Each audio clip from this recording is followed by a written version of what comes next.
सुमित बताइए।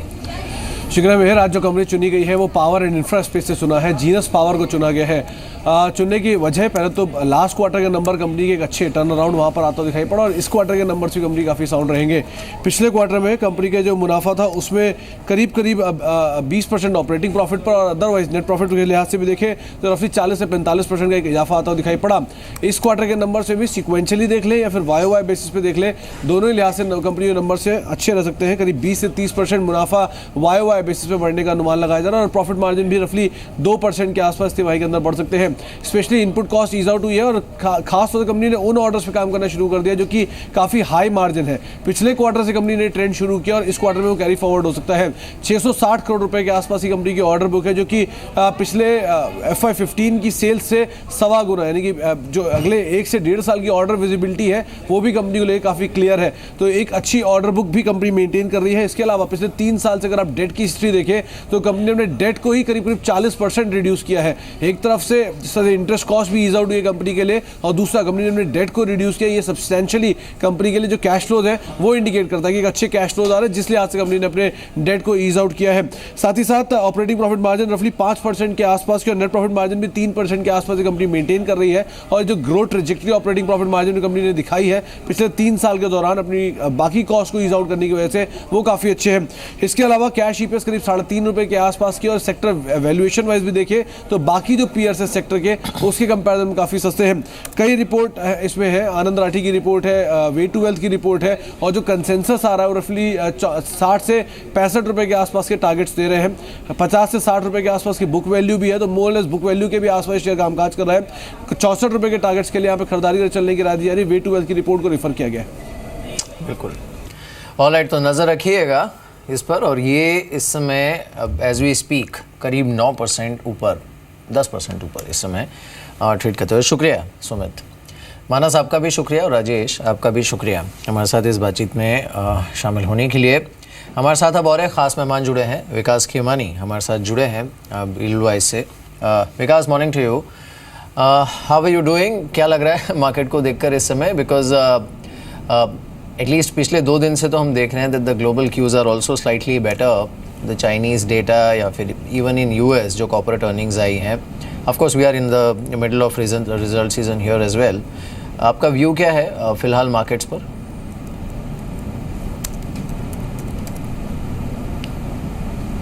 I think जितने भी फैक्टर्स हैं, मैक्रो इकोनॉमिक फैक्टर देखेंगे या फिर जो भी इम्प्रूवमेंट हो रहा है कॉर्पोरेट अर्निंग्स में, वो सब एक पॉजिटिव रुझान ही है।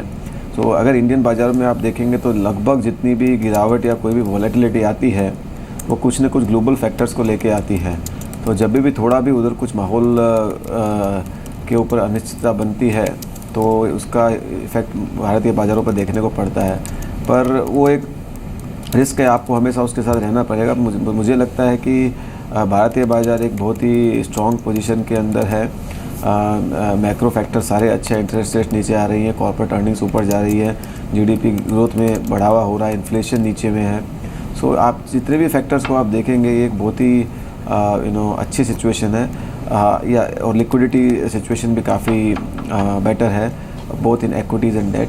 सो आई थिंक ओवरऑल सारा माहौल एक अच्छा है और ये माहौल मुझे लगता है एक स्ट्रक्चरल रुझान है, ये कोई शॉर्ट टर्म का कोई इंडिकेटर नहीं है। I think we are very very positive structurally on Indian equities. लेकिन मैं सर एग्जैक्टली बात करना चाहूँगा इस अर्निंग सीज़न की। इस अर्निंग सीज़न का जो पहला डिसअपॉइंटमेंट था इन्फोसिस।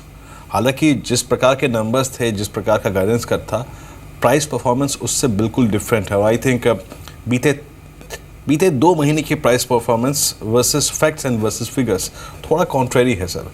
आप लोगों ने IT पर अब क्या व्यू बनाया है Q2 नंबर्स के बाद?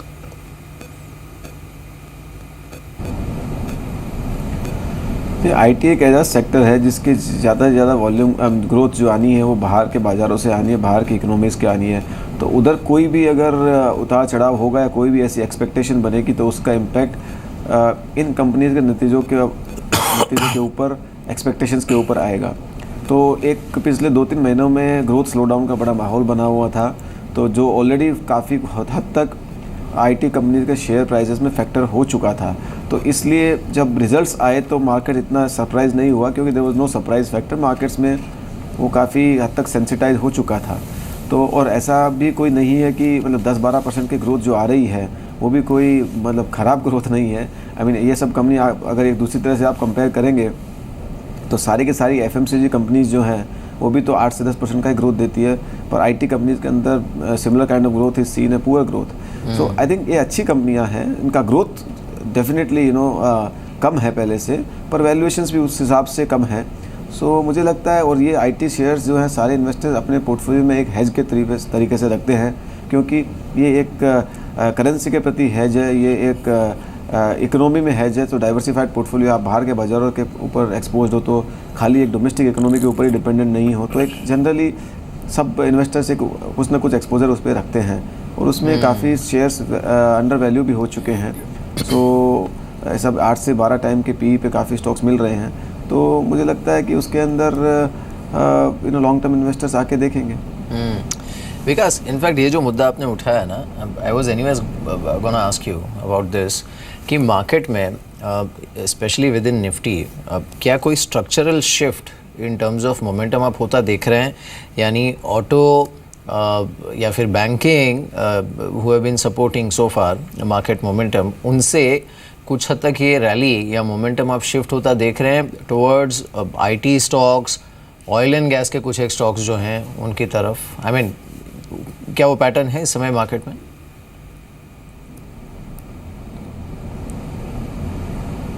जी, ऐसा है कि आई थिंक जो बैंकिंग के शेयर्स हैं आप देखेंगे तो उसमें से जो प्राइवेट सेक्टर बैंक्स हैं, जो रिटेल फोकस्ड बैंक हैं, उनमें नतीजे काफ़ी अच्छे आ रहे हैं पिछले कुछ क्वार्टर से। मुझे लगता है वो चलते रहेगा, वो मोमेंटम कोई टूटने का सवाल नहीं है। आई थिंक जैसे जैसे जो कॉर्पोरेट लैंडिंग फोकस्ड बैंक्स है, चाहे वो पब्लिक हो या प्राइवेट हो, उनके अंदर ये रिजोल्यूशन आ रहा है, तो मुझे लगता है वो एक अगले 12 महीने में लीडरशिप पोजीशन लेने की